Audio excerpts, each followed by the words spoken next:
नीचे रखता हूँ।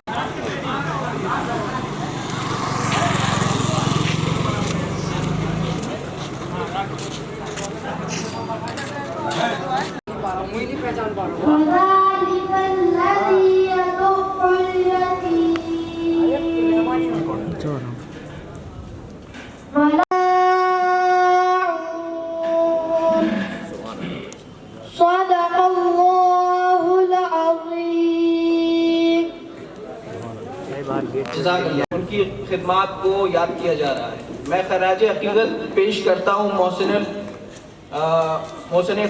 हो पाया। मिट्टी की मोहब्बत ने हम आसक्ता सरों ने वो कर्ज उतारे हैं जो वाजिब भी नहीं थे। जब भी सर सैयद का ख्याल आता है तो ये शेर याद आता है, तेरी तहकीक की राहों में चलेगी। डायस पे मौजूद मेरे या कहूँ हमारे तमाम सीनियर और यहाँ मौजूद तलबा बरादरी और उनके सरपरस्त सभी को मेरा पुरखुरूज सलाम, अस्सलाम वालेकुम रहमतुल्लाहि व बरकातहू। इस जश्न यौम सर सैयद का आगाज़ मैं अल्लामा इकबाल के शेर से करता हूँ कि दयार इश्क में अपना मकाम पैदा कर, दयार इश्क में अपना मकाम पैदा कर, नया ज़माना नए सुबह शाम पैदा कर। अजीज़, जैसा कि मुझे यहाँ पे उनकी ज़िंदगी पे रोशनी नहीं डाली जा सकती। सर सैयद की पैदाइश के बारे में सब जानते हैं। सर सैयद की पैदाइश 17 अक्टूबर 1817 को दिल्ली में हुई थी। लेकिन सर सैयद जो कि अपने सबकी मामूलात ज़िंदगी होती है, उसी के एतबार जानते हैं कि उन्होंने लंदन का सफ़र किया। ये सन बता रहे हैं 1869 की बात है, जब उनके बेटे सैयद महमूद और सैयद हामिद को लंदन में एक स्कॉलरशिप एजाज़ के लिए वहाँ बुलाया गया। तो उन्होंने ये तय किया कि अपने बेटों के साथ मैं भी लंदन जाऊँगा। और उस वक्त कोई हवाई जहाज़ का सफ़र नहीं था। उन्होंने बहरी जहाज़ के ज़रिए लंदन का सफ़र पूरा किया। ये सफ़र 1.5 महीने का था। मौसम कुछ गड़बड़ हो गया है। ये सफ़र 1.5 महीने का था, लेकिन वहाँ जाकर उन्होंने देखा कि अंग्रेज़ जो उस वक्त आला कौम, तरक्की याफ्ता कौम थी, वो इतनी तरक्की क्यों कर गई, वो इतने सलीकामंद हुनरमंद क्यों हैं। उन्होंने हमेशा से आला तालीम के हकदार रहे हैं। इसी के साथ मैं अपनी बात ख़त्म करता हूँ। खुदा हाफिज़।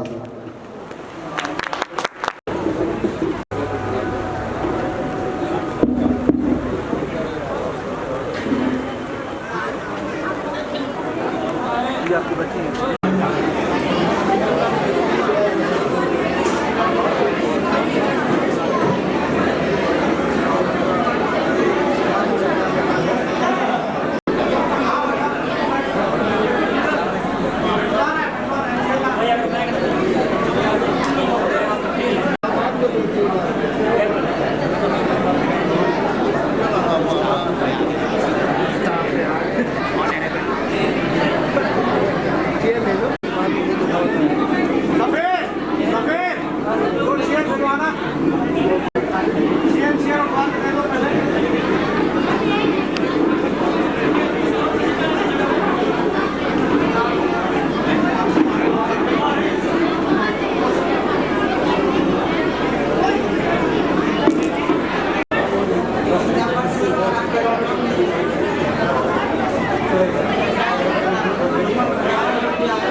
चाहूंगा कि वो स्टेज पर आए।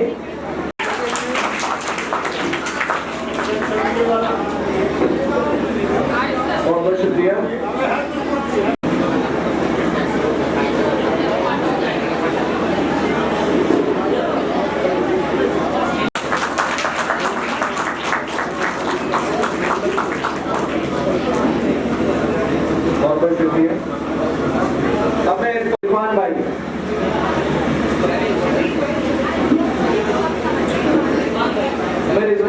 दावत देना चाहूंगा कि वो स्टेज पर आए और सदरुद्दीन साहब को मोमेंटो स्टेज पर आए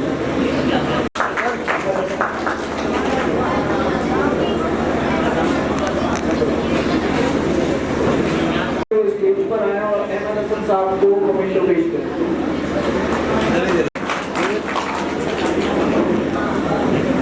समीर साहब को मोमेंटो पेश करें।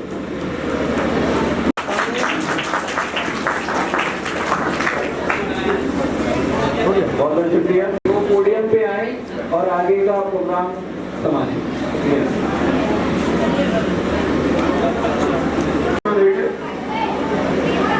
इज्जत अफजाई कर रहे हैं।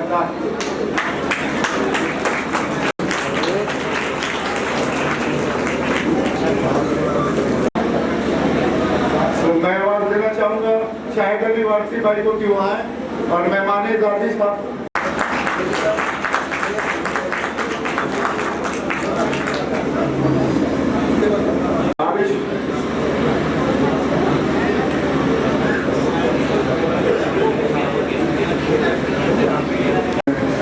बारिश हो जाने की वजह से प्रोग्राम को हमने शिफ्ट किया है, तो इसमें अगर कोई भी आपको दिक्कत पड़ा फिर से आप तमामी हजरात का हम तहरीर से इस्तकबाल करते हैं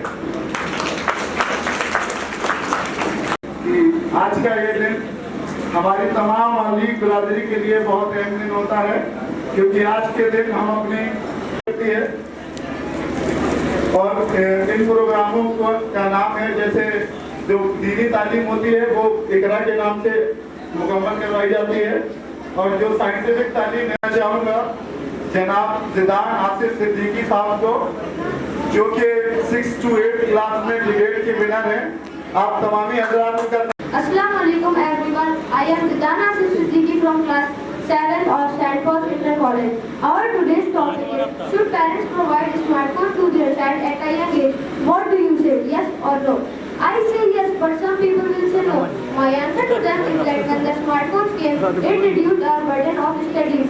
We can do online coaching or attend class from apps like Byju's, Vedantu, etc. We can ask our doubts from apps like Google, ChatGPT and other platforms are also available. We can type the questions which take much time to be solved and get the answer in a second. We cannot say that a smartphone just helps us in study. It helps us in many ways. Like we can do online shopping from apps like Flipkart, Amazon, etc.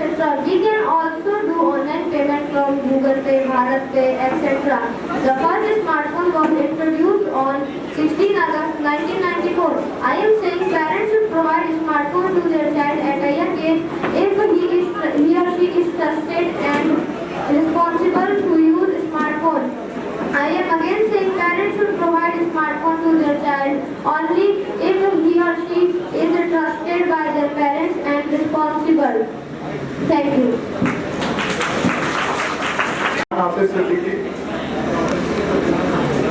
मत मुझको सहल जानो, फिरता हूँ फलक बरसों, फिर घाट के पर्दे से इंसान निकलते हैं।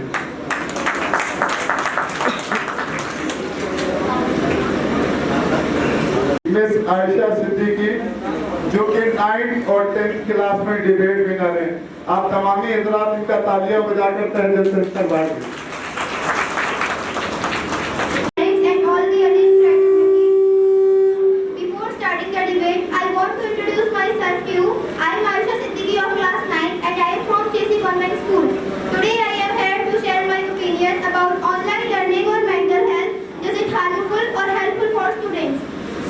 Online education is the form of education that takes place over the internet. It is also called as e-learning or online learning. Students attend their online lectures with the help of computer screen or a smartphone. Although online education has become more popular nowadays due to the impact of very pandemic disease called COVID-19. The world is badly affected by this disease. Online education has both effects, harmful or helpful. So I first like to share the helpful effects to you. Students can study the online course material during their own time and exam time. Online lectures can be attended from the comfort of your home. Online lectures can cost less as there is no cost for commuting, and it helps to save time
जिंदा दिल नस्लों को देख के मुझे sir Syed का एक call याद आता है कि सर सैयद ने उस वक्त में 1857 की गदर के बाद एक बात कही थी उस वक्त हुक्मरानों से, मगर जमाना बदल रहा है।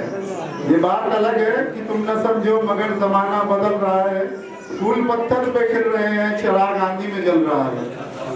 अब इन पुरानी हवेलियों के कसीदे लिखने से फायदा क्या, अब इन पुरानी हवेलियों के कसीदे लिखने से फायदा क्या, नए जमाने की रोशनी लो, जमाना करवट बदल रहा है। अब इसी के साथ मैं प्रोग्राम को आगे बढ़ाते हुए अगले उम्मीदवार को दावत देना चाहूंगा। इस्तकबाल।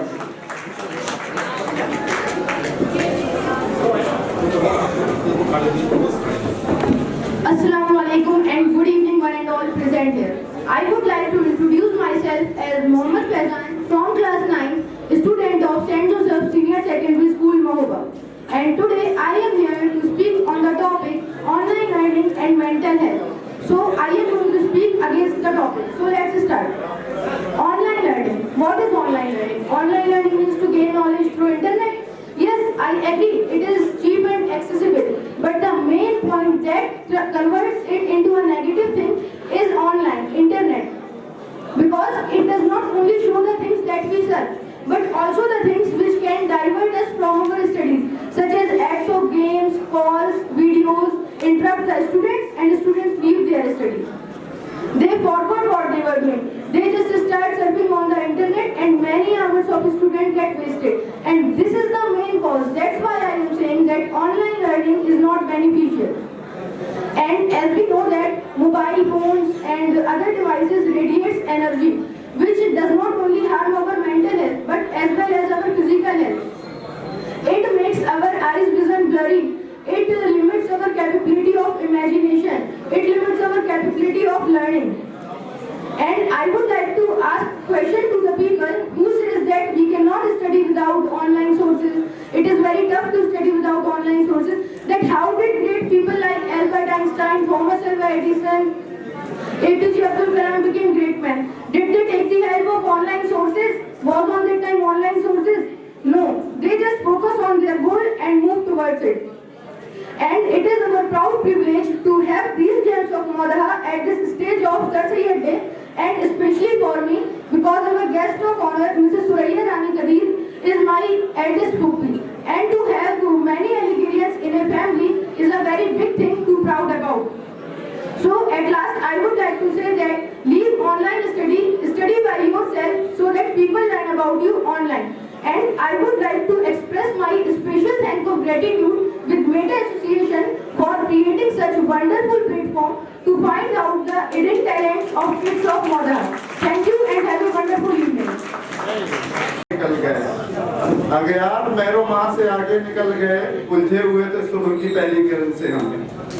अब मैं दावत देना चाहूँगा अक्सर तबरेज कि वो आए और वो 9th 10th क्लास में वो डिबेट विनर है। तो आप तमामी हजरात उनका तालियां बजाकर तहे दिल से इस्तकबाल करिए। अक्सर Tabrez.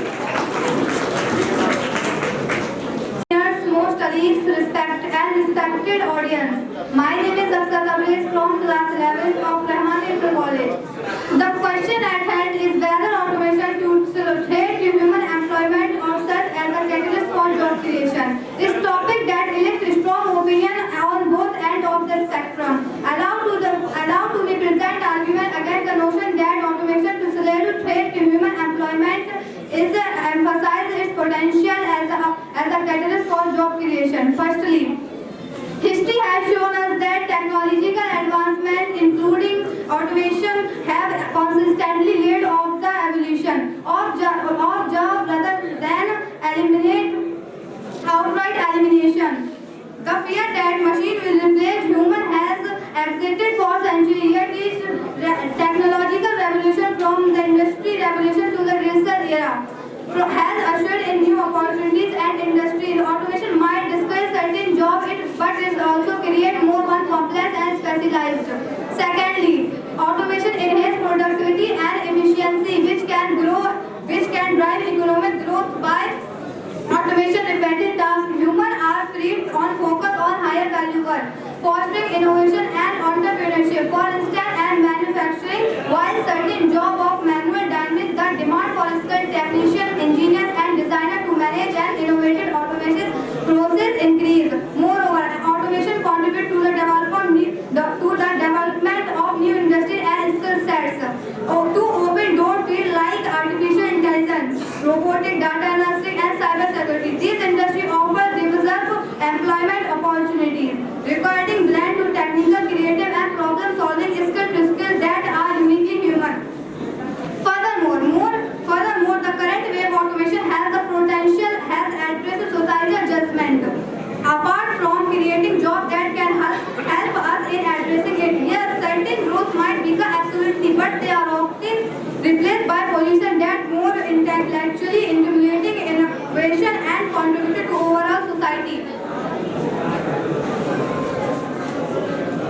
In conclusion, rather than viewing automation as a singular threat to human employment, we should perceive it as transformative force that reshape job landscape, creating new opportunities, industries, and awareness for human anxiety. For instead fearing the unknown, we should embrace the potential of automation to enhance our workforce, drive innovation, and ultimately contribute to the more dynamic and diverse job market. Thank you so much. मेरी एक मुद्दाना दरख्वास्त है कि जो लोग पीछे बैठे हुए हैं थोड़ा सा आगे आ जाएं। तो मुझे लग रहा है कि उन तक आवाज पहुंचने में बड़ी मुश्किल होगी। और जैसा कि आप लोग देख रहे हैं कि हमारे इस कस्बे के बच्चे जैसे अपनी तालीमी करियर में कितना अच्छा एक्सेल कर रहे हैं, तो आप तमामी हजरात की जिम्मेदारी है कि क्या है अपने लहू से हम तृष्णा लहू ने खाना बना है। इसी के साथ मैं अरबिश मुइन को आवाज देना चाहूंगा कि वो आए और अपनी बात रखें। अरबिश मुइन, तालियां बजा के आप तमामी हजरात के साथ।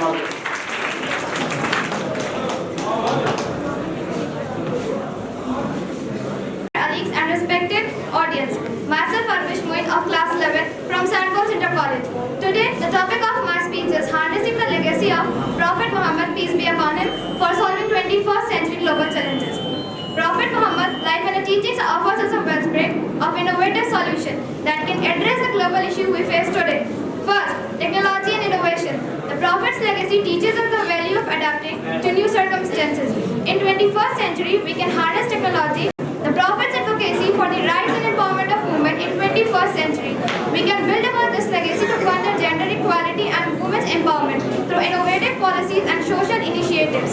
Third, education for all. The Prophet emphasized the importance of knowledge and learning in our era.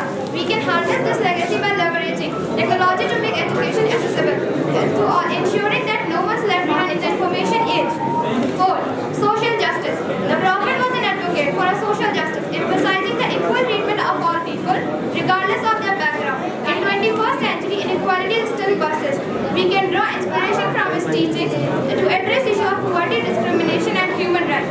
Conclusion: the Prophet's life and teaching provide a profound source of wisdom that transcends time and offer valuable insight of our contemporary world. Prophet Muhammad, peace be upon him, was not just a religious figure, but a statesman, a social reformer, and a leader. His life serves as a model for a leadership, compassion, and innovation. The legacy of Prophet Muhammad is not confined to past. It is a wellspring of inspiration for the tackling of unique challenges of our 21st century world. Let us embrace the innovative spirit inherent in his teaching and work together to create a brighter and more harmonious future for all of humanity. Thank you. बहुत बहुत शुक्रिया अरबिश। आप इन तमाम जो बच्चे हैं ये मुख्तलिफ कंपटीशन में इन्होंने हिस्सा लिया था और ये सब जो आपके सामने रूबरू हुए हैं ये मुख्तलिफ प्रोग्रामों के विनर हैं। तो इनके लिए आप तमामी हजरात एक बार ताली बजा के इनका हौसला अफजाई करते हैं। अब उनको कि इस फर्श से हमने उड़ कर अफलाक के तारे तोड़े हैं, नाहिद की है सरगोशी, परवीन से रिश्ते जोड़े हैं, आके 1000 बार यहाँ खुद आग भी हमने लगाई है, फिर सारे जहां ने देखा है ये आग भी हमने बुझाई है। इसी के साथ मैं मोहम्मद अदनान को दावत देता हूँ कि वो आए। Mohammad Adnan, guest of honor and my seniors and friends, Assalamu alaikum. My name is Mohammad Adnan Khan, student of final year political science in Aligarh Muslim University.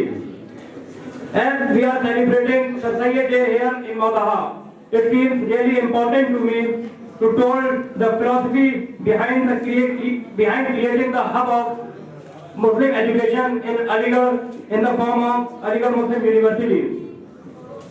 मेरे अजीज दोस्तों और बुजुर्गों, जैसे कि तारीख गवाह है कि सर सैयद जैसा दानिश्वर इल्म का मतवाला व कौम की खैर व फिक्र करने वाला शायद ही कोई शख्स इस दौरे जदीद में पैदा हुआ है। सैयद की कौमी फिक्र ने उन्हें वक्त से पहले बूढ़ा कर दिया, उनके बाल सफेद कर दिए। ये उनकी कोशिशों का नतीजा है जो ये चमन आज फल फूल रहा है।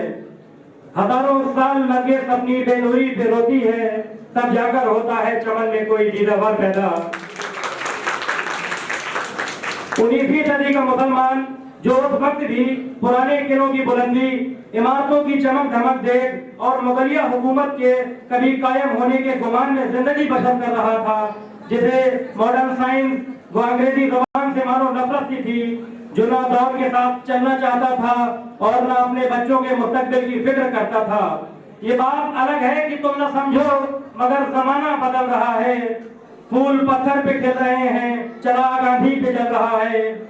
अब इन पुरानी हवेलियों के कसीदे लिखने से फायदा क्या, नए जमाने की रोशनी लो, जमाना करवट बदल रहा है।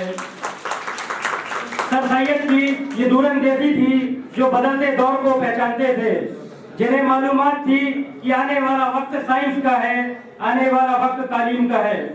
सर सैयद का मानना था कि बेइल्मी मुफलिसी की माँ है। जिस कौम में इल्म हुनर नहीं रहता वहाँ मुफलिसी आती है, और जब मुफलिसी आती है तो वो अपने आगोश में हजारों जुर्मों का पैदाइश का बाइस बनती है। 1870 में लंदन के सफर के बाद उन्होंने ऑक्सफोर्ड व कैम्ब्रिज मॉडल पे ही हिंदुस्तान में आला तरीन यूनिवर्सिटी कायम करने का सपना सजाया।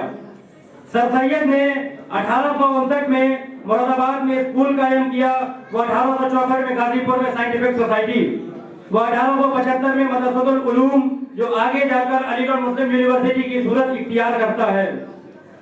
शायद ये किसी ने सैयद के लिए ही कहा था कि तेरी तकलीफ की राहों में चलेगी दुनिया, मोहतरम तेरे कमालों की रहेगी दुनिया, हसर तक यूं ही तेरा नाम रहेगा जिंदा, कारनामों को तेरे याद करेगी दुनिया। सर सैयद ने जिद्दोजहद, जिन मुश्किलों के बाद ये दायरा अपनी कौम के लिए तामीर किया, शायद ही कोई शख्स ऐसी लगन अपने निजी काम के लिए भी रखे। जिस दायरे को बनाने के लिए सर सैयद को पैरों में घुंघरू बांधने पड़ गए, तवाइफों के आगे हाथ फैलाने पड़ गए, जूतों की माला पहननी पड़ी, तो तहजीबुल अखलाक के एडिटर सऊद आलम साहब सैयद के इस चमन को ताजमहल से मुखातिब करते हुए कहते हैं कि हिंदुस्तान में एक नहीं दो ताजमहल हैं। एक ताजमहल जो मुमताज जहां का मदफन है, दूसरा ताजमहल जो इल्म व अदब का मकदम है। एक ताजमहल जो बेगम की मोहब्बत में बनाया गया, दूसरा ताजमहल जो कौम की मोहब्बत में बनाया गया। एक ताजमहल जिसकी तामीर संगे मरमर से हुई, तो दूसरा ताजमहल जिसकी तामीर खूने जिगर से हुई। एक ताजमहल जिसके दरवाजे पे सूरह यासीन लिखी हुई है, सूरह यासीन मरने वाले पे पढ़ी जाती है। एक ताजमहल जिसके दरवाजे पे सूरह अल-फज्र लिखी हुई है, मानी नई सुबह की बशारत, हुए आफ्ताब की अलामत। शायद ही कोई बानी दर्दगाह के इस चमन को, इस इदारों को इससे बेहतर तफसीर कर सकता है। मैं सैयद फरहत की नज़्म के चंद अशार के साथ अपनी बात खत्म करता हूँ कि कौम सर सैयद का ये एहसास भुला सकती नहीं, याद उनकी गर्द से दौरा मिटा सकती नहीं। कौम की इस्लाह और खिदमत में हजारों दुख सहे, आंधियों की जद पे तुम करते रहे रोशन दिए। आपने दौरे जहालत से निकाला कौम को, इल्म और तबलीग के सांचे में ढाला कौम को। खूने दिल ने आपने सींचा हमारा ये चमन, जिसमें खुलते आज भी है गुंजाए इल्म फन। तुमको मेरे ख्वाब की तदबीर होना चाहिए, अहले इल्म साहिब और तदबीर होना चाहिए। बहुत बहुत शुक्रिया अदनान। सर सैयद के बारे में जितने भी अल्फाज कहे जाएं मेरे ख्याल से वो कम है। इसी सिलसिले को आगे बढ़ाते हुए मैं एक बात बताना चाहता हूँ आप तमामी हजरात को कि जैसा कि आप जानते हैं कि सर सैयद जब अलीगढ़ तहरीक को आगे बढ़ाने का काम कर रहे थे तो उस वक्त के बहुत बड़े शायर अकबर इलाहाबादी जो सर सैयद की तहरीक के सबसे बड़े मुखालिफ थे, एक वक्त जब सर सैयद से मुलाकात हुई तो वो सर सैयद के सबसे बड़े जानशीन बने। तो उन्हीं की कुछ लाइन है जो उन्होंने सर सैयद की तारीफ में कही है, मैं आप तमामी हजरात को सुनाना चाहूँगा कि पाँव को झटका बहुत फटका जंजीर के आगे कुछ न चली, पाँव को बहुत झटका फटका जंजीर के आगे कुछ न चली, तदबीर बहुत की है पर तकदीर के आगे कुछ न चली। यूरोप ने दिखाकर रंग अपना सैयद को मुरीद बना ही लिया, यूरोप ने दिखाकर रंग अपना सैयद को मुरीद बना ही लिया, सब पीरों से बच निकले इस पीर के आगे मस्त चली।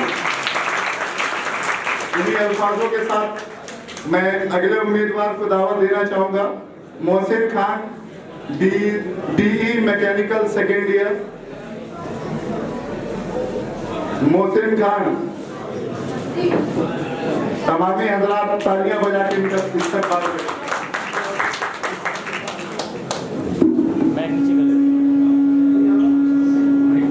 अस्सलाम वालेकुम एवरीवन।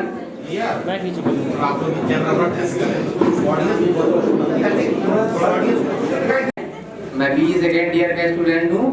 मेरा मौजू मौलाना सलीम जाफरी साहब और उनकी खिदमत है। सरज़मीन मौला अपनी तरह तरह की खुसूसियात और सिफात की बिना पर न सिर्फ मुल्क में बल्कि बैरून मुल्क में भी नुमाया हैसियत रखती है। यहाँ यूँ तो बड़े बड़े नाम और अफराद पैदा हुए, लेकिन जिसने मौला को गैर मामूली शोहरत व अहमियत दिलाई, जिसने मौला की अज़मत और शोहरत को सुरैया से भी ऊपर पहुँचाया, इस ज़मीन को हमेशा के लिए मोहतरम व मुकर्रम बनाया। वह जाब जिसने मौला में जन्म नहीं लिया था, वो सैकड़ों मील दूर से यहाँ आए थे। वो यहाँ के जवान, रहन सहन, लिबास, तहजीब और रस्म व रिवाज से बिल्कुल नावाकिफ थे। यहाँ के ज़र्रे ज़र्रे के लिए अजनबी थे, मगर उस अजनबी के मुबारक कदमों से मौला की ज़मीन को वह बरकत हासिल हुई कि सरज़मीन मौला अजनबियों के लिए काबिल रस्क हो गई। उस फ़कीर के कदमों से लगकर मौला वह अज़मत व रिफ़त हासिल हुई कि लोग इस बंजर ज़मीन को कदर की निगाह से देखने लगे। मौला आज जो कुछ भी है वह सब अल्लाह के फजल और इसी अजनबी इंसान की देन है, जिसको आज दुनिया हज़रत मौलाना मोहम्मद सैयद सलीम जाफरी साहब के नाम से जानती है। जब मौला में सर सैयद और सर सैयद की तहरीक का जिक्र किया जाएगा, उसके साथ साथ मौलाना सलीम जाफरी साहब की खिदमत को भी हमेशा याद किया जाएगा। दो लाइनों के साथ अपनी बात को यहीं ख़त्म करूँगा। नसेबन पर मेरे बारे करम सारी ज़मी का है, नसेबन पर मेरे बारे करम सारी ज़मी का है, कोई तिनका कहीं का है, कोई तिनका कहीं का है। शुक्रिया मोहसिन।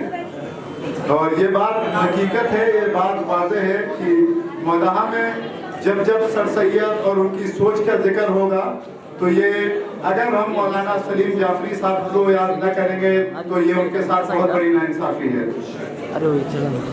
तो मौलाना सलीम जाफरी साहब के लिए मैं दो लाइनें कहना चाहूँगा कि कुछ तो बात है कि हस्ती मिटती नहीं हमारी, कुछ तो बात है कि हस्ती मिटती नहीं हमारी, सदियों रहा है दुश्मन दौरे जहां हमारा। अब इस सिलसिले को आगे बढ़ाते हुए मैं दावत देना चाहूंगा Mohammad Kaif, bachelor of engineering first year, Aligarh Muslim University. अस्सलाम वालेकुम everyone, respected chief guest of honour and all my dear educators. Myself Mohammad Kaif and I am a student of BE first year. Today I stand before you to address the topic primary education and how to make it more effective and efficient.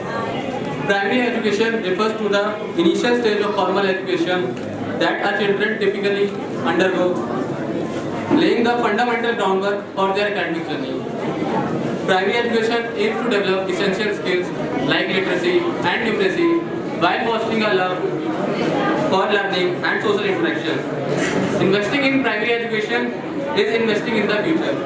A well-rounded primary education system ensures every child, regardless of socio-economically background, has the opportunity to unlock the full potential.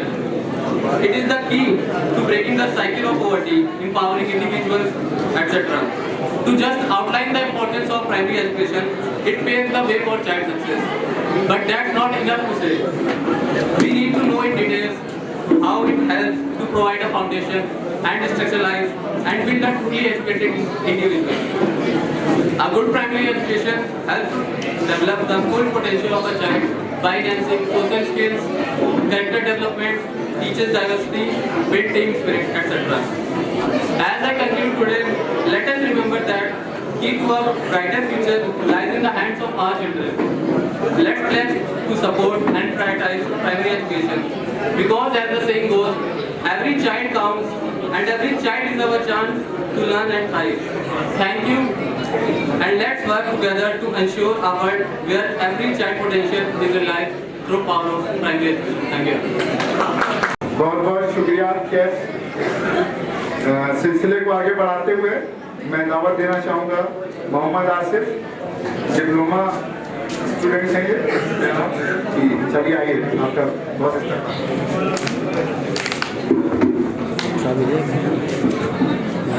शाम दर शाम जलेंगे तेरी यादों के चिराग, शाम दर शाम जलेंगे तेरी यादों के चिराग, नस्ल दर नस्ल तेरा दर्द नुमा होगा।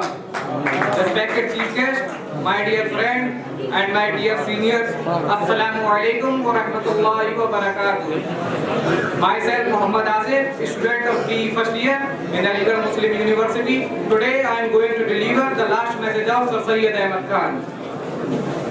Oh my dear children, you have reached a particular stage, and remember one thing, that when I undertook the task, there was criticism all around against me. Abuses were hard upon me. My life had difficult become, and I ate before my age. I lost my ears, my eyesight, but not my vision. My vision never dimmed. My determination never failed. I built this institution for you, and I am sure you will carry the light of this institution far and wide till the darkness will disappear around the world. And in the last, I would say, जो अब यहाँ से उठेगा वो सारे जहाँ पर बरसेगा. Thank you.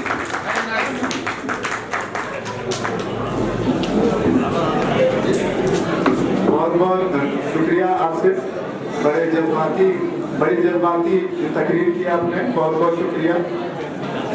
संग उजाला था कि मौजों का तमाशा देखूं, संग उछाला था कि मौजों का तमाशा देखूं, क्या खबर थी कि समंदर ही उछल जाएगा। और इसी के साथ इस प्रोग्राम को बढ़ाते हुए मैं अपने सीनियर जनाब मोहम्मद हसन रजा साहब को दावत देना चाहूँगा कि वो आए और मौदाहा एजुकेशनल ट्रस्ट सोसाइटी का विजन जो है वो आप तमामी हजरात के रूबरू करें। जनाब मोहम्मद हसन रजा साहब।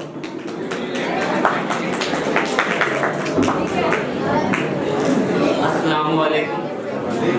खुसूसी जनाब मदर नियाज़ साहब, मेहमान आज़ादी मोहतरमा सुरैया रानी कदीर साहब, डाइस में मौजूद हमारे रेस्पेक्टेड सीनियर मोस्ट अलीग और हमारे सीनियर अलीग, सारे ही इकरा और ज़ैनिब के winners and students, staff of Rahmania और दीगर मेहमान, आप सब ने जो इस बीच में जो टर्बुलेंस आया नेचर का, उसमें जो भी आपने पेशेंस दिखाया और जो सब्र दिखाया, तो सबसे पहले मैं बेटा के जानिब से और पूरे टीम के जानिब से आप सभी लोगों का इस सब्र का एहतराम करते हैं और इसका तहे दिल से शुक्रगुजार हैं।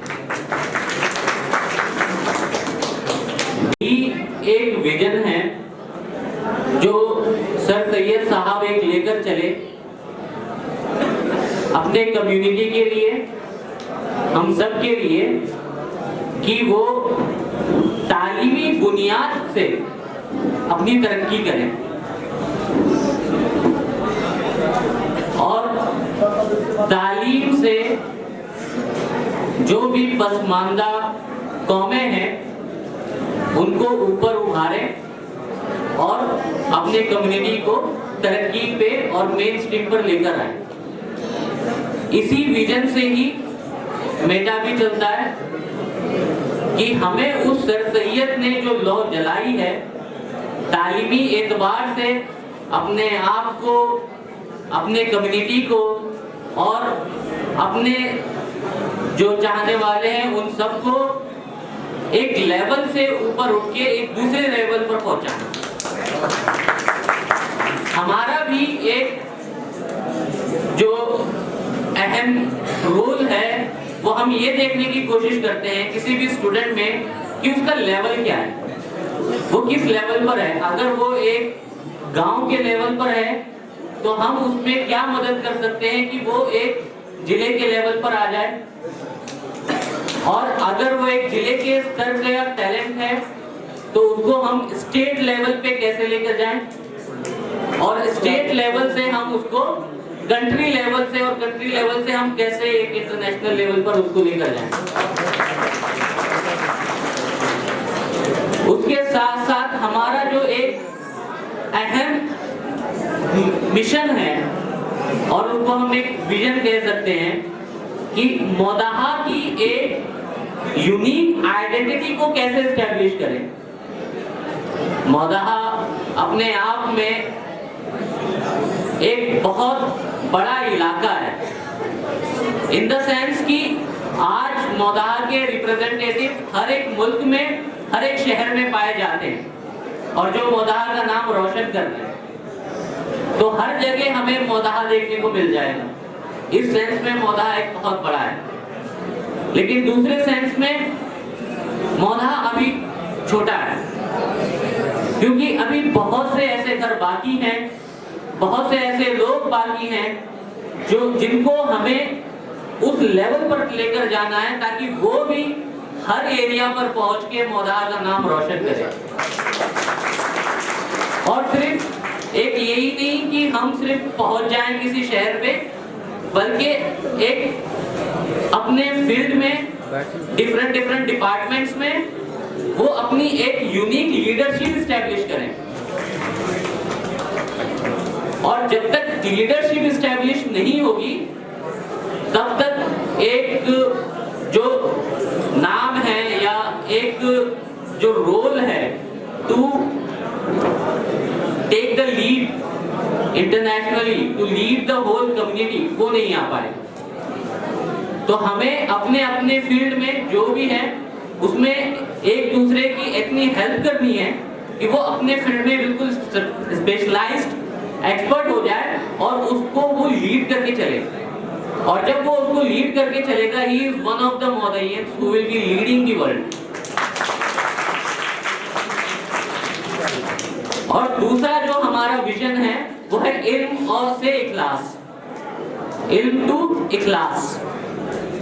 हम अपने इल्म से अपने किरदार को कैसे संवारें और अपने किरदार से दूसरों को कैसे हम संवारें, अपने घर को, अपने मोहल्ले को, अपने गांव को, अपने गांव से अपने कस्बे को, और इस तरीके से शहर को और पूरे देश को, उसको कैसे संवारें। तो ये हमारे दो विजन हैं, एक है यूनिक आइडेंटिटी ऑफ मोदाहा, उसको एस्टैब्लिश करना, और दूसरा है इल्म टू इखलास।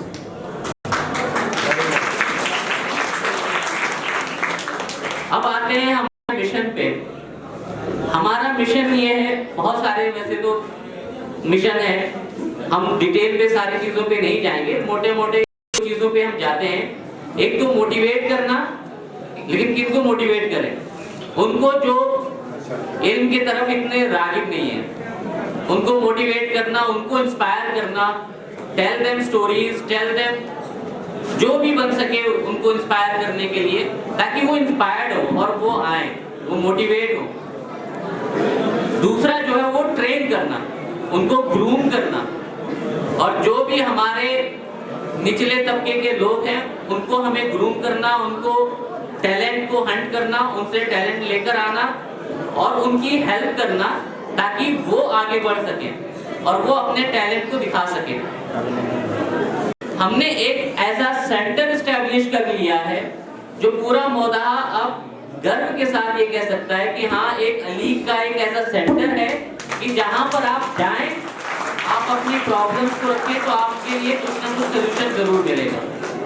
अगर किसी के पढ़ने के लिए किताबें नहीं है तो किताबें मिलेंगी, किसी के पास बैठने के लिए चेयर नहीं है तो चेयर मिलेगी, किसी के पास में सुकून से पढ़ने के लिए अपने घर में जगह नहीं है तो वो मेटा में मिलेगी। और अगर कोई चाहता है कि वो कौम की खिदमत करे तो वो सेंटर पे आके जो हमारे वो स्टूडेंट्स जिनको मोटिवेशन की, इंस्पिरेशन की, गाइडेंस की जरूरत है, उनको आकर वो गाइड करें। तो हमने एक ऐसा सेंटर अब इस्टेब्लिश कर लिया है। अब हमें ये शिकायत की मौका नहीं है, ना ये शिकायत करने का कोई जरिया बचा है कि नहीं अब हमारे पास ऐसा कोई सेंट्रलाइज या कोई कॉमन प्लेटफॉर्म नहीं है। अब हमारे पास एक कॉमन प्लेटफॉर्म है जहां पर हम एक दूसरे की हेल्प कर सकते हैं, इंफॉर्मेशन शेयर कर सकते हैं, एजुकेशन शेयर कर सकते हैं। तो ये एक हमने स्टैब्लिश कर लिया है, तो ये सबसे बड़ा एक अचीवमेंट है। उसके तहत एक हम छोटा सा स्कॉलरशिप प्रोग्राम चला रहे हैं जिसमें 26 बच्चे हम ले रहे हैं जो 11th एंट्रेंस एमयू और जामिया के लिए हम कराते हैं, that is also free of cost. और कोई भी काम जो भी मेटा सेंटर से होता है वो अलीग्स के तरफ से पूरा फ्री रहता है। It's controlled by Aligs and that's why it's called Maudaha educational trust by Aligs. तो वो अलीग्स की तरफ से सारे अलीग्स, मौदाहा के जितने भी सारे अलीग्स हैं उनके तरफ से हर एक चीज फ्री ऑफ कॉस्ट है। जो भी मौदाहा मेटा में जो भी चीजें हैं वो सारी फ्री ऑफ कॉस्ट है। वेदर एक फॉर्म भी जो मेटा में भरा जाता है वो भी एक फ्री ऑफ कॉस्ट है। आने वाले टाइम पे हम उसको एंट्रेंस टेस्ट के लिए और ओपन करेंगे और उसको और थोड़ा प्रमोट करेंगे, जहाँ पे बीए, बीएससी के एंट्रेंस के लिए भी हम लाइब्रेरी में बुक्स प्रोवाइड कर सकते हैं फ्री ऑफ कॉस्ट, और वो आए और वो अपना पढ़ें, टेस्ट सीरीज ज्वाइन करें और टेस्ट सीरीज से के थ्रू वो अपना अपने आप को थोड़ा और बेहतर कर लें टेस्ट के लिए।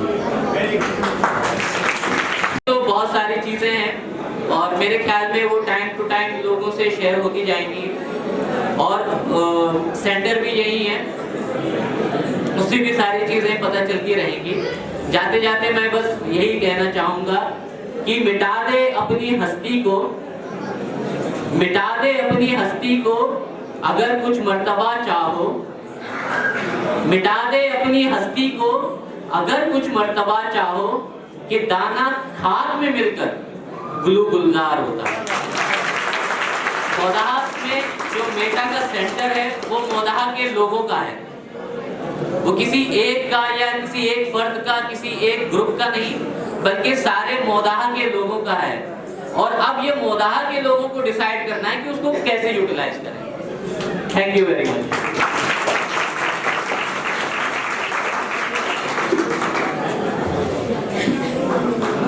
बहुत बहुत शुक्रिया हसन भाई। जैसा कि आप लोग देख पा रहे हो, काम है मेरा तगय्युर, नाम है मेरा शबाब, काम है मेरा तगय्युर, नाम है मेरा शबाब, मेरा नारा इनकलाब व इनकलाब। मैं जनाब साकिबुल कलाम साहब को दावत देना चाहूँगा कि आगे की प्रोसीडिंग्स को बढ़ाने का काम करें। जनाब साकिबुल कलाम। शाहीन है बसेरा कर पहाड़ों की चट्टानों। इसी शेर के साथ मैं अब उस घड़ी पे पहुंच चुका हूं जिसका सबको इंतजार है, प्राइज डिस्ट्रीब्यूशन का। मैं अपने मेहमान खुसूसी जनाब मजहर साहब से दरख्वास्त करूंगा कि वो आएँ और बच्चों को प्राइज डिस्ट्रीब्यूट करके उनकी हौसला अफजाई करें। जनाब मजहर साहब। The winner of quiz competition is Hadika Munir. Hadika Munir, please come on the stage. ऊपर चढ़ो ऊपर।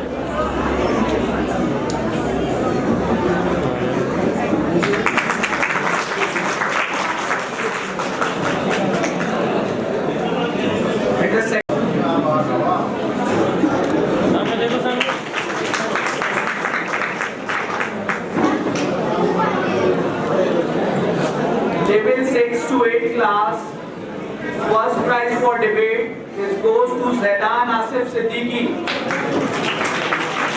Please welcome with a huge round of applause.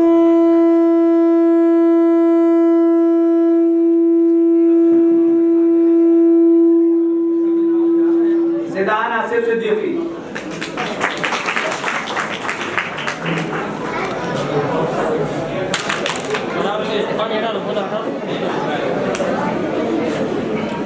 The second prize again goes to Yagesh Singh for debate.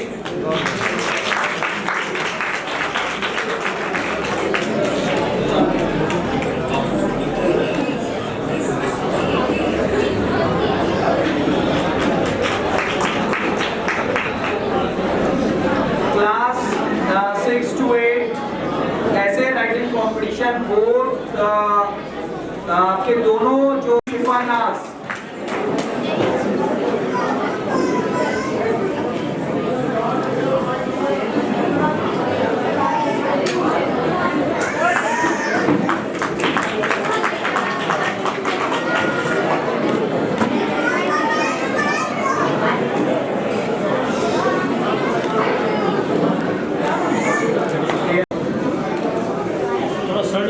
Programme के बाद dinner है, तालियों की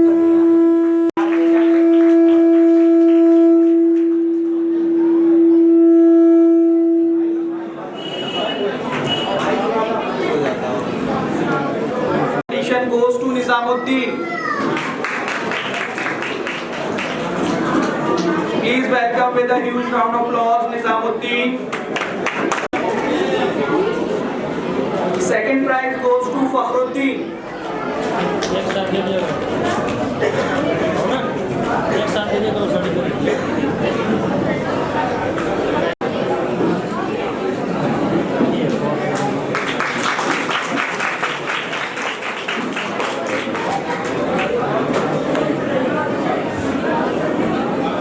First prize for debate goes to Mohammad Faizan Shahid. Mohammad Faizan Shahid. और debate का जो first prize है वो कंपटीशन बहुत तगड़ा होने की वजह से दो लोगों में डिस्ट्रीब्यूट है। And first prize also goes to Ayesha Siddiqui.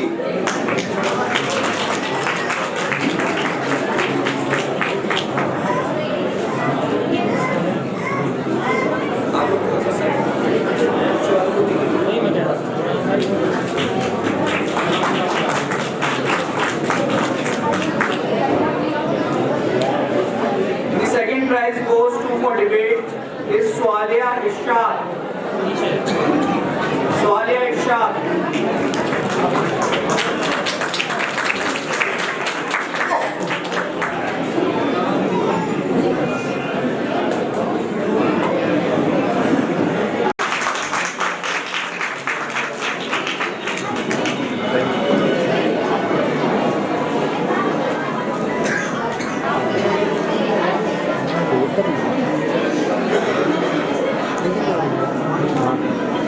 सब ले ली थी। मैं मजा आ रहा हूँ।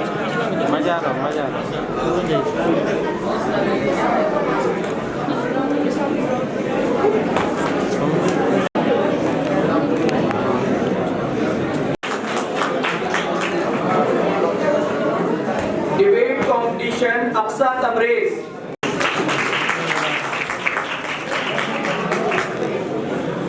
The first prize of essay writing competition goes to Umme Yushra.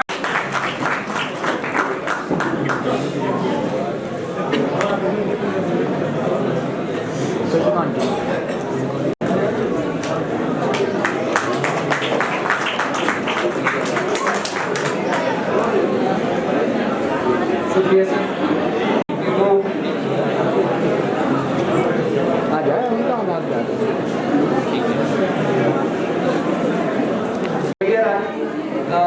Suraiya रानी साहिबा से दरख्वास्त करूंगा कि वो स्टेज पे आए और बच्चों को प्राइज डिस्ट्रीब्यूट करके उनकी हौसला अफजाई करें। Science model goes to Arslan Moin.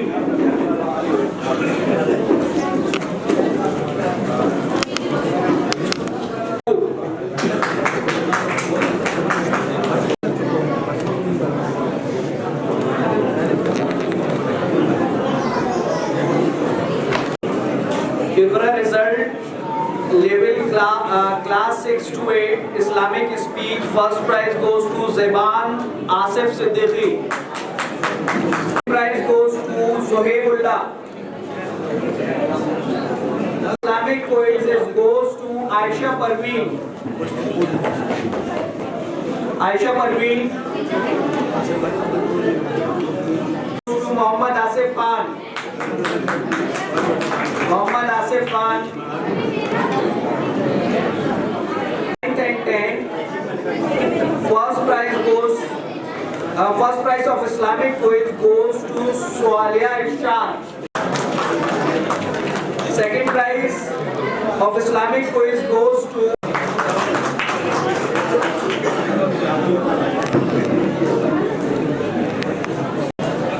for class 11th and 12th. First prize of Islamic. Second prize of Islamic speech goes to. First prize of Islamic quiz, class 11th and 12th, Muhammad Safi. Muhammad Safi.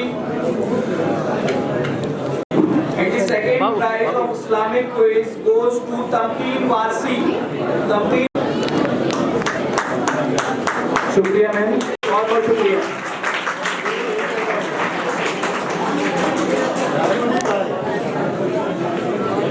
Goes to Junaid Ali.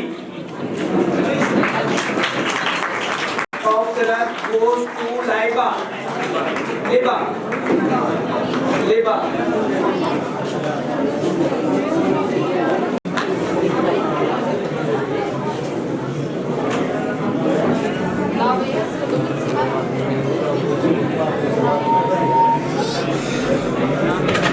कोई दिक्कत नहीं।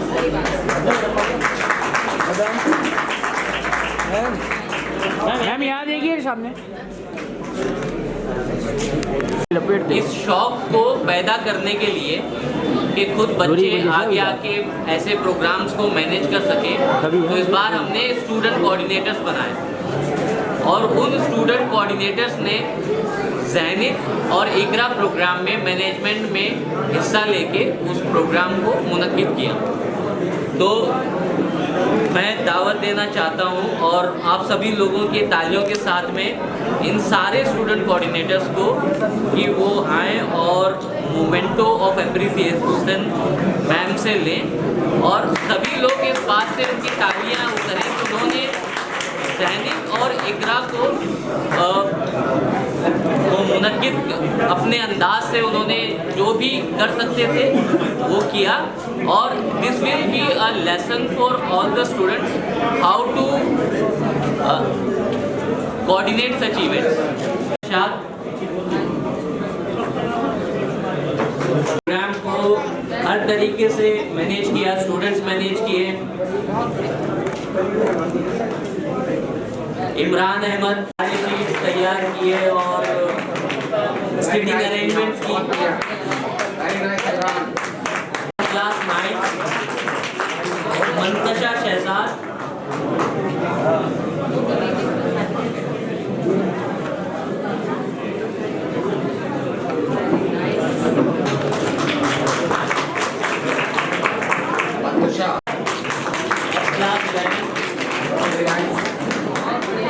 इन्होंने पूरे ज़हनित और इकरा में अपना पूरा full I can proudly say that even now they can organize ज़हनित and इकरा। मेहमान खुसूसी सुरैया रानी लतीफ़ साहिबा को कि वो आएँ और अपने ख्यालात का इज़हार करें।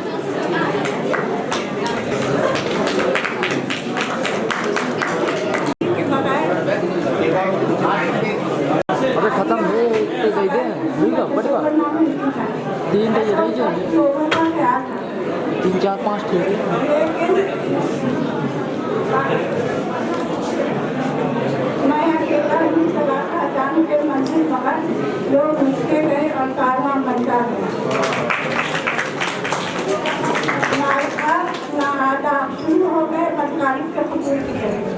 माफी से।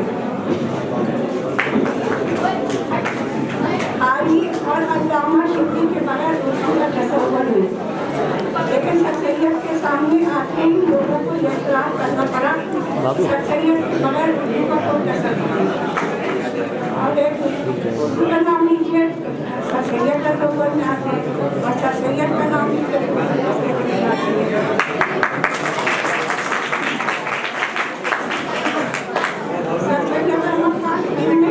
कौन के लिए करने का जज्बा है, वो जज्बा सिर्फ जज्बा ही करता रहेगा, लेकिन लोगों में बहुत परेशानियाँ उठाई, बहुत कुर्बानियाँ दी, बहुत आगे और कौम को आगे बढ़ाया, कौम को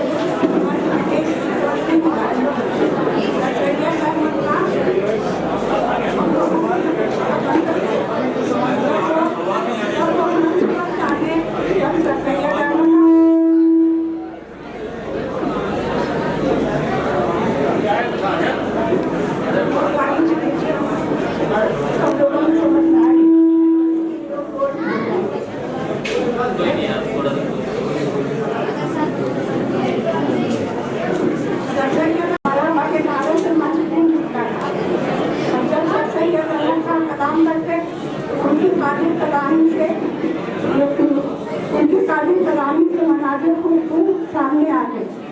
सर सैयद अहमद खां जब लोगों जिस मकाम पर जाते, लोगों के सामने अपना मकसद बयान करते, लोगों को अपनी बात समझाते, तो उनकी शहर बयानी से, जो अपनी शहर बयानी से लोगों के दिलों में तरातम बर्पा कर देते थे। सर सैयद अहमद खां ने जो जज्बा सोचा था उसको पूरा करने के लिए उन्होंने जो कदम उठाया उसमें परेशानियाँ बहुत थी, लेकिन वो बहुत कुछ एक महान इंसान थे और उन्होंने कहा उनके मुखालिफ बहुत उनके ऊपर तंजीमें बहुत की गई, मुखालफतें बहुत की गई दुश्मन ताकि वो अपने मकसद में कामयाब ना होने पाए। लेकिन सर सैयद अहमद खां दुश्मनों को भी कुछ नहीं कहते थे, वो सिर्फ इतना कहते थे कि हम तो दुश्मन को इस टाइप का सजा देते हैं, बात करते नहीं, नदियों से गिरा देते हैं, से गिराकर अपने मकसद की तरफ बढ़ जाते, मंजिल मकसूद की तरफ बढ़ जाते। और उसके और नए जज्बे के साथ, नए जोश के साथ, नए पुरस्मादी के साथ वो आगे बढ़ जाते। और फिर जब दुश्मन देखता कि मेरी बात का कोई असर नहीं हुआ, मेरे तहरीरों का कोई असर नहीं हुआ, तो और ज़्यादा जोश परवश के साथ सर सैयद को परेशान करने के लिए आगे आते, और ज़्यादा परेशान करते, और ज़्यादा तनकीदें करते, और ज़्यादा कमेंट करते। लेकिन सर सैयद अहमद खां बस इतना ही कहते तो नशेमन पर नशेमन इस कदर कानून करता गया कि बिजली देखते देखते बहुत खामोश हो जाए। सर सैयद अहमद खां ने एक ऐसा नशेमन कानून किया जो आज आपके सामने एयरनी की शक्ल में है।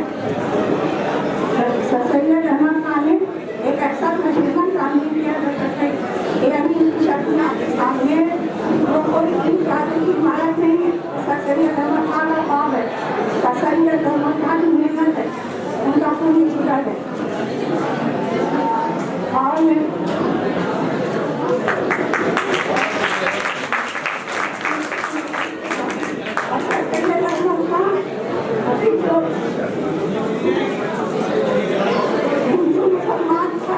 बच्चे बहुत आगे हो सकते थे, उनकी नजर में भी मुसलमान कोई नहीं कर सकते, सब बच्चे बराबर उनके हाथ में हर मतलब बच्चे ऐसी तालीम हासिल कर रहे हैं।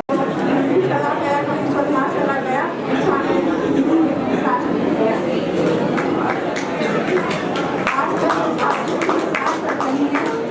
खुदा उससे हमारी यूनिवर्सिटी को बचाए और हर तालीमी इदारे, चाहे वो छोटे मदरसे हों, चाहे वो बड़े मदरसे हों, बड़ी तालीमी इदारे हों, सबको बचाए।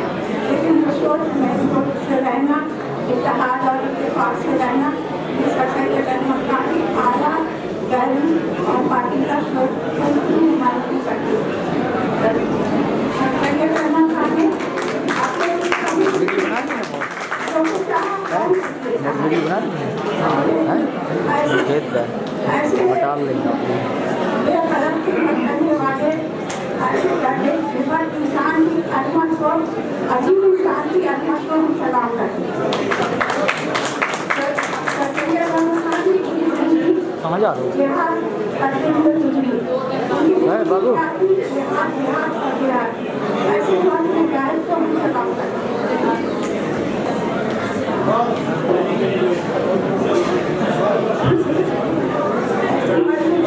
सलाम करते हैं। सैयद अहमद खान का खुदा करे उनका चमन, उनका सारे इतनी इदारे मजबूत करें और सारे हकदार का चमन, हमारा समाज का चमन, सबका चमन मजबूत करे। और इंसान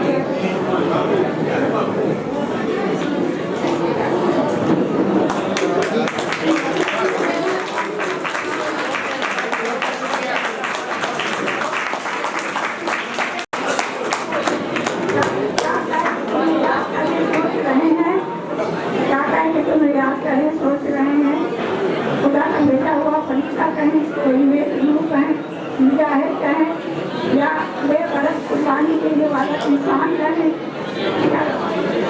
क्या कहे तो याद करें हमारे आदम को क्या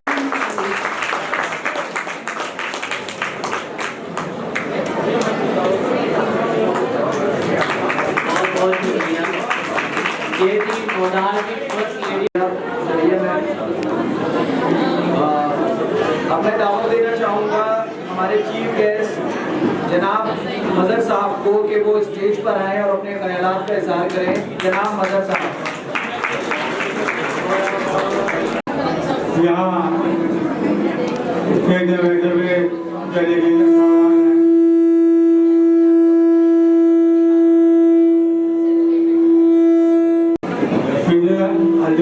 अब्दुल रहीम साहब, जनाब डॉक्टर हमीद साहब उनकी अहलिया,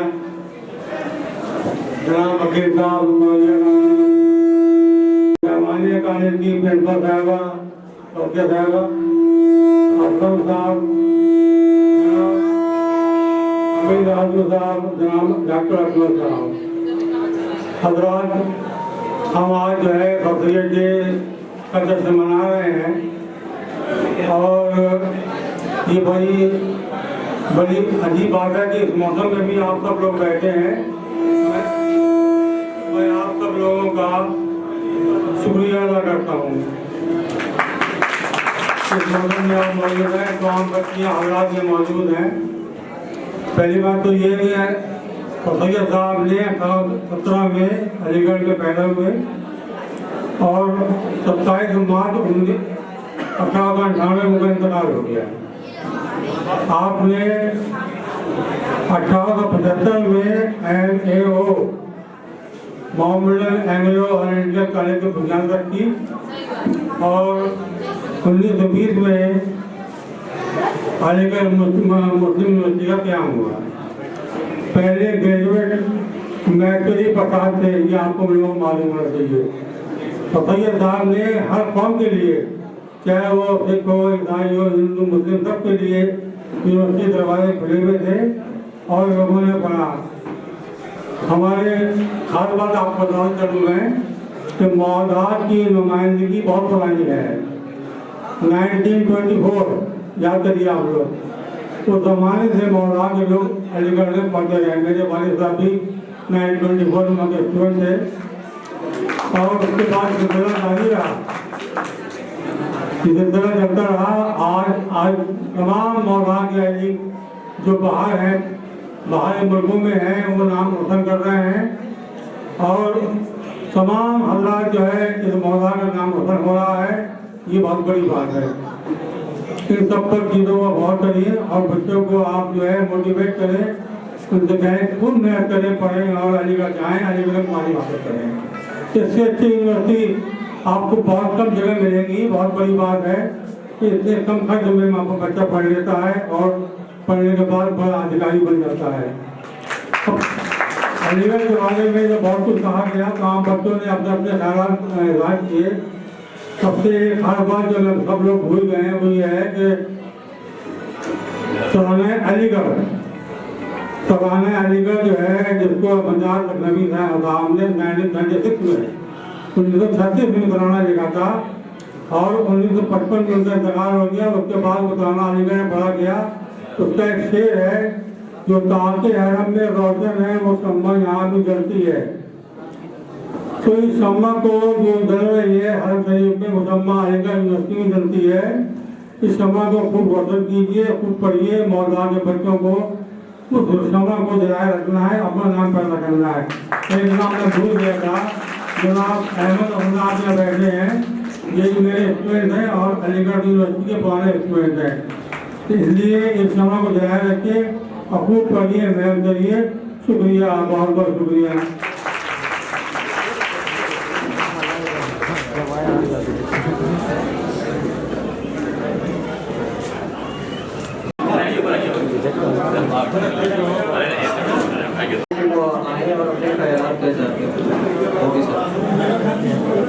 And very good evening to all of you. On behalf of Rahman Inter College, all my Alik fraternity, I'm very grateful actually that I got this opportunity to speak few words over here. I would like to appreciate all Aligarians. These students have done tremendous piece of work. Till day and night actually they had done a great piece of work. And I was also a part of it. इन्होंने बहुत मेहनत की. And when they came to me, इन्होंने मुझसे कहा, Bobby sir, I would like to get your support in this program. And I was, since the very first day, I was with them. In this group debate competition, I got an opportunity to be a judge. I would like to give only a few tips to the all participants. Next year, I would like to get more and more participants. Those who are participants in especially debate competition, they are requested not to take any kind of paper on the dice. This is not allowed. First of all, this is the violation of the rule. And I would like to also urge to every member of this Aligarh University, whether they are students, whether they are scholars, or the person who is speaking here, they should not take the help of the paper. And I would like to wish all the best. Even there was very bad weather, but I would like to congratulate to all Aligarians and all the participants and my beautiful audience. आप सभी का मैं बहुत शुक्रगुजार हूँ। आपने इतना कीमती वक्त दिया। एक बार इतनी जोरदार ताली बजा दीजिए। पूरे महफिल में ये आपकी आवाज तालियों की गूंज जाए। सिंधु राष्ट्र अपनी तरक्की हासिल करे। आने वाले और सालों में इंशाअल्लाह ज्यादा से ज्यादा पार्टिसिपेंट को बस मेरी यही दुआ है। बस इस शेर के साथ मैं अपनी बात खत्म करूंगा। हम अकेले ही चले थे जानबे मंजिल, मगर लोग साथ आते गए और कारवां बनता गया। इंशाअल्लाह हमें वो कारवां बनाना है जो मौदा से लेकर दिल्ली तक पहुंचे और दिल्ली से लेकर लंदन और अमेरिका तक पहुंचे। बहुत बहुत शुक्रिया। अब्दुल रहीम साहब सीनियर अलीगेरियन से दरख्वास्त करूंगा कि वो अपने ख्यालात का इजहार करें।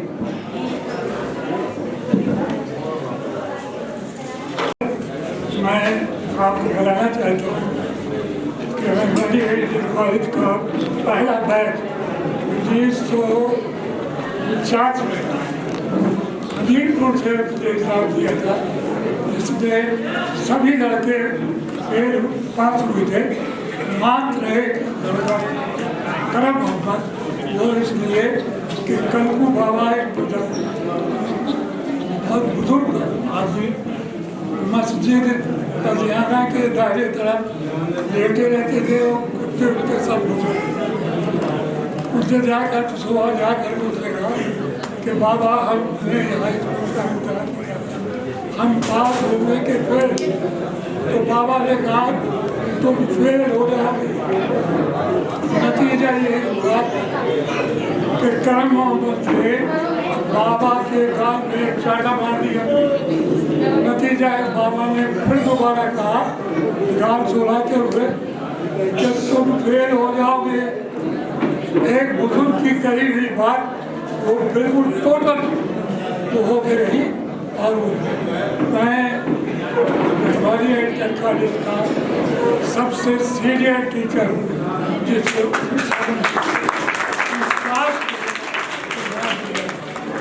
और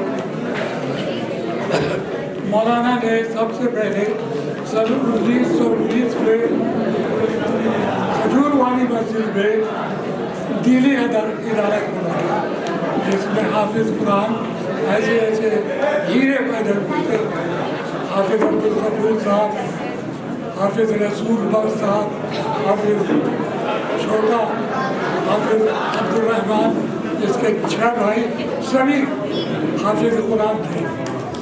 और मैं जो हूँ, मैं रहमान यहाँ का सीनियर पोस्ट स्टूडेंट। मेरे इस वक्त में जो है सब लोग जो है हुए, सिर्फ करम मोहम्मद फारूक ही फेल हुआ। तो दोबारा ये हुआ कि इंचार्ज मैदा खाने का सब लोग करते थे। आज़ाद जोर की हुई तो उसने जो है चिड़िया का कह दिया, जानकारी नहीं थी।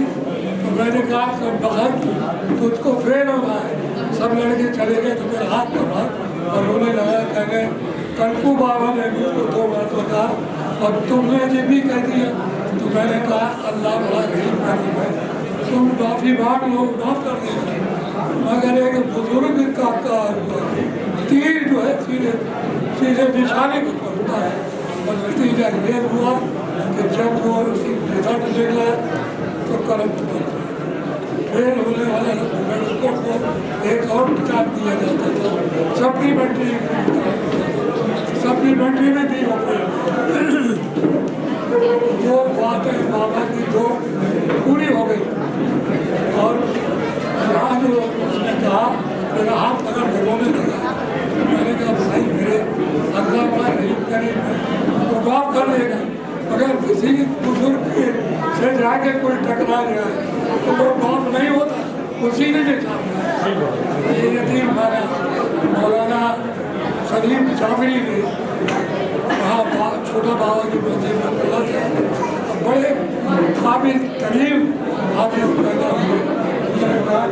ये आज ये यतीम और कानपुर से हलीम साहब को बुला के लाए मौलाना, जो इसका नाम हलीम से कहते हैं।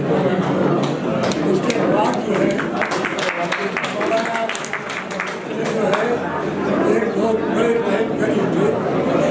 कुछ बच्चे उनके पास में ध्यान था। तो मौलाना जो है कुछ लड़कों के नाम लिख देते थे। बाद में जो है वो सब चीज़ इकट्ठा करके तो मौलाना साहब यतीम खाने से इसलिए ये जो है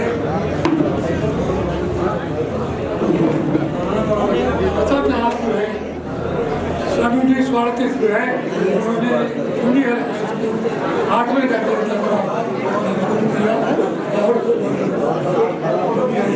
वो आज बढ़ते बढ़ते इंटरमीडिएट और वैसे हजरात जितने हैं मैं उनको सबको सलाम करता हूँ। और वो इस स्कूल में मौलाना की अहलिया अभी है, पिछले साल सत्ता का मैं लोगों से ये रिक्वेस्ट करूँगा कि मौलाना के सिलसिले में उनकी अहलिया हयात है तो कुछ चंदा इकट्ठा करके मौलाना साहब का जो छोटा लड़का था शरीफ जब उसके बाद रहने के बाद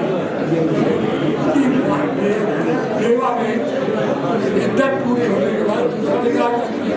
उसके 2 बच्चे जो है वो अम्मा जी के पास रहते और उनकी इमदाद के लिए मैं सबसे ये कहूँगा कि कुछ पैसे देते हैं और जमीन साहब उनको सपोर्ट कर दिया जाएगा ताकि वो मौलाना के उनके परिवार के लोग चुका होगा। अब मैं इन चंदी अशार के साथ ममनून अहमद बंगला साहब को दावत दूंगा कि वो स्टेज पर आए और वोट ऑफ थैंक्स के लिए आए। वो वक्त आए कि अल्लाह हमारे सैयों अमल का फल दे।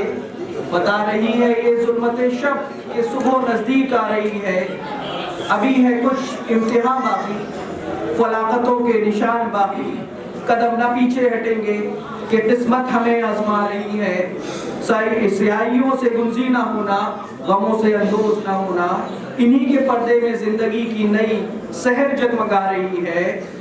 रईस इस अहले नजर से कह दो कि आजमाइश से जीना हारे, जिसे समझते हो आजमाइश वही तो बिगड़ी बना रही है। जनाब ममनून अहमद बंगला साहब। बिस्मिल्लाहिर्रहमानिर्रहीम।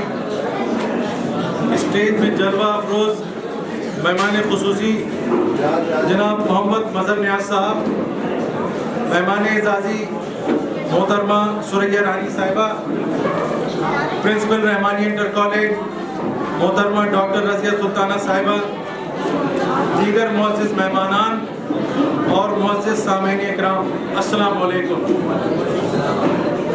यकी मोहकम अमल पे हम मोहब्बत फातिह आलम, यकी मोहकम अमल पे हम मोहब्बत फातिह आलम, जिहाद जिंदगानी में है ये मर्दों की शमशीरें। जहाँ में अहले ईमान सूरत खुर्शीद जीते हैं, जहाँ में अहले ईमान सूरत खुर्शीद जीते हैं, इधर डूबे उधर निकले, उधर डूबे इधर निकले। हज़रात, हर पहराए और हर जाविये से सर सैयद अलैहिर्रहमा की शख्सियत के हर पहलू पे बात हो चुकी है। मज़ीद और कुछ कहने को रहा नहीं। अभी हाल ही में फैज़ साहब का एक शेर पढ़ा मैंने, जो मुझे लगा कि सर सैयद की इसार और कुर्बानी पे फिट बैठता है। वो शेर कुछ इस तरह है कि ये हमीद थे जिनके लिबास पर सरे रह स्याही लिखी गई, ये हमीद थे जिनके लिबास पर सरे रह स्याही लिखी गई, यही दाग थे जो सजा के हम सरे बज़ में यार चले गए।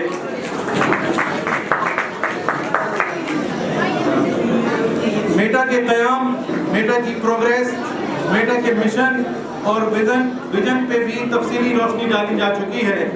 उस पर भी मज़ीद कुछ कहने को रहा नहीं। अलबत्ता स्पोर्ट्स के हवाले से अब तक कुछ नहीं कहा गया। बहैसियत एक स्पोर्ट्समैन रहने के मैं मुख्तसरन स्पोर्ट्स पे बात करना चाहता हूँ, अगर इजाज़त हो।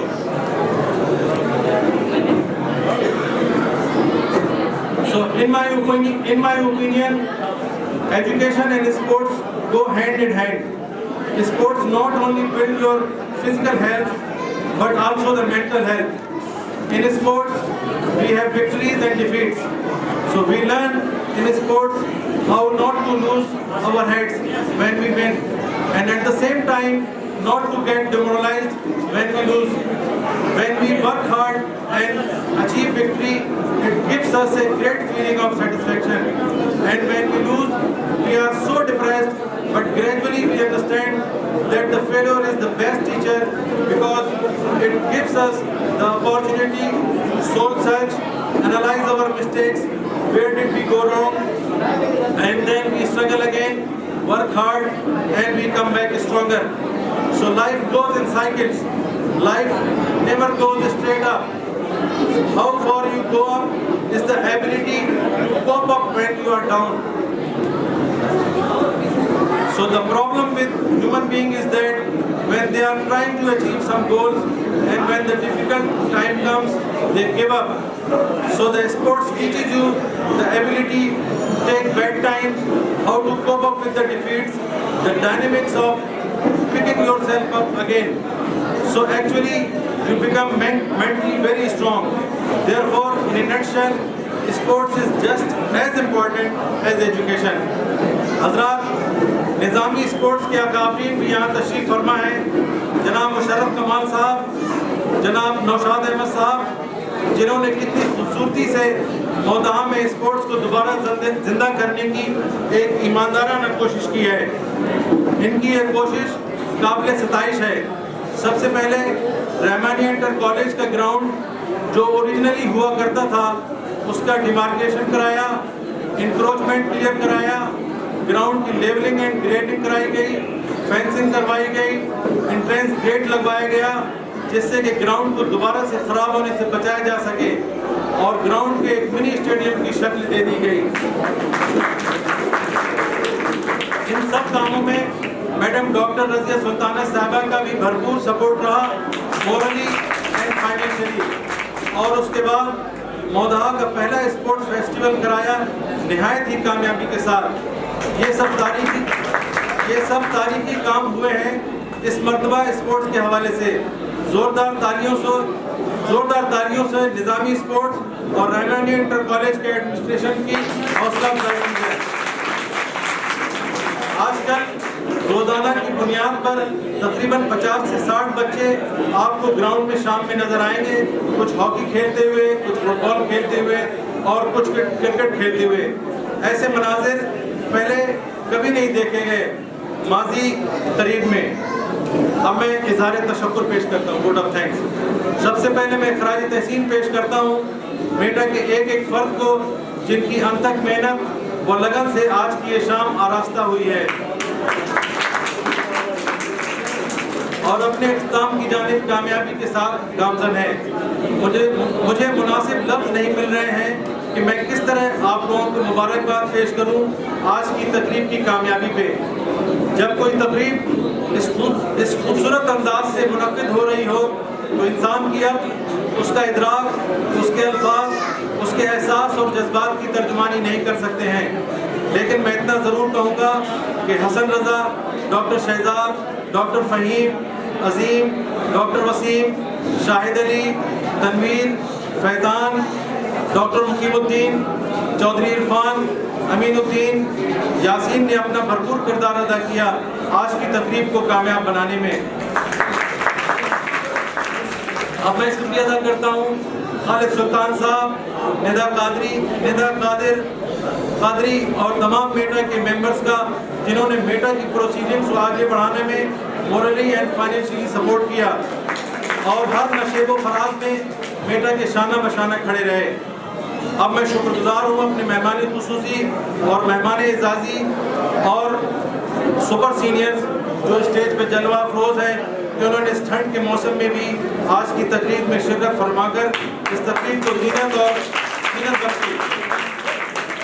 अब मैं सिपासगुजार हूँ अपने स्पॉन्सर्स का कि जिन्होंने अपनी एहतियात से इस प्रोग्राम को कामयाब बनाने में भी अपना किरदार अदा किया।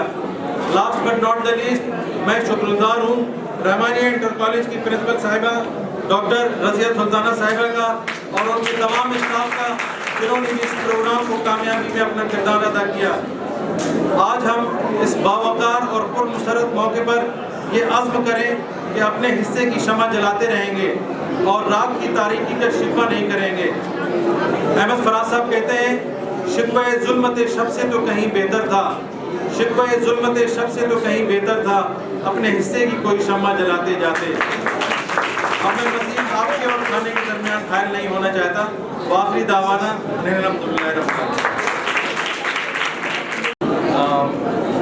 बेहतर से बेहतर तलाश करो, मिल जाए नदी को समंदर तलाश करो और टूट जाते हैं शीशे पत्थर की चोट से, टूट जाए पत्थर ऐसा शीशा। ये प्रोग्राम अपने इख्तिताम की ओर पहुँचता हुआ आप सबको मैं दावत देना चाहूँगा तराने के लिए, followed by national anthem and followed by thank you.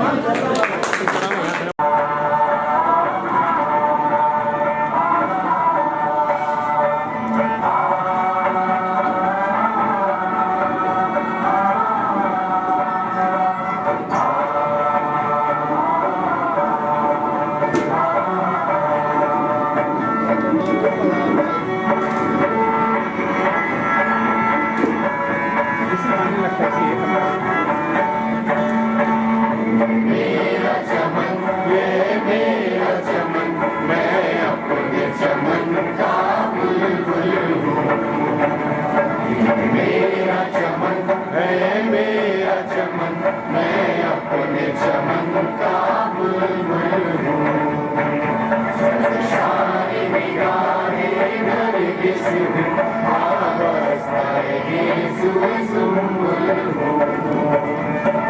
मेरा चमन है, मेरा चमन है, मेरा चमन है, मेरा चमन, मैं अपने चमन का फूल हूँ। राधे हरम में रोशन है, वो शमा यहाँ भी जलती है। गोशे गोशे से झूले हयात उबलती है। ये जज्ब जुनून दीवानों का, ये जज्ब वफा परवानों की, ये जज्ब जुनून दीवानों का, ये जज्ब वफा परवानों की, ये शहर तरफ रुमानों का, ये झुल्द भरी अरमानों की। रब ने सिखाई है हमको उफ्तार यहाँ परवाज़ यहाँ। रब ने सिखाई है हमको उफ्तार यहाँ परवाज़ यहाँ। गाए हैं वफा के गीत यहाँ, छेड़ा है जुनून का साज़ यहाँ। गाए हैं वफा के गीत यहाँ, छेड़ा है जुनून का साज़ यहाँ। ये मेरा चमन है, मेरा चमन, मैं अपने चमन का बुलबुल हूँ। बज़्म में तेरी खींची है, इस बज़्म में सागर तोड़े हैं। इस बज़्म में आँख बिछाई है, इस बज़्म में दिल तक जोड़े हैं। हर शाम है शामे मिस्र यहाँ, हर शब है शबे शिराज़ यहाँ। हर शाम है शामे मिस्र यहाँ, हर शब है शबे शिराज़ यहाँ। है सारे जहाँ का सोज़ यहाँ, और सारे जहाँ का साज़ यहाँ।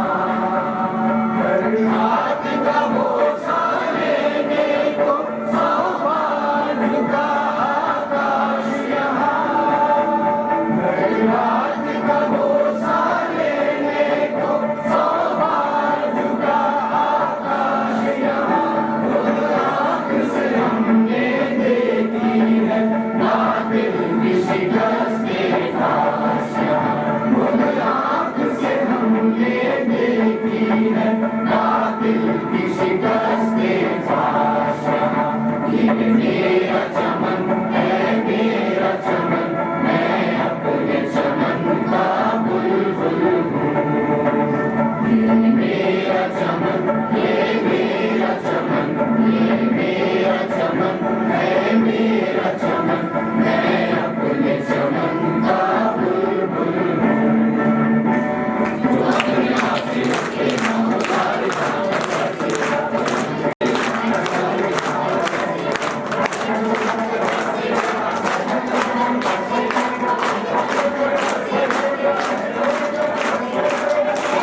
लेकिन अच्छा नहीं अच्छे लगता है नेक्स्ट ईयर आज मांगे यार के लिए आवा यार बेडरूम भाई देवा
जोर से बोल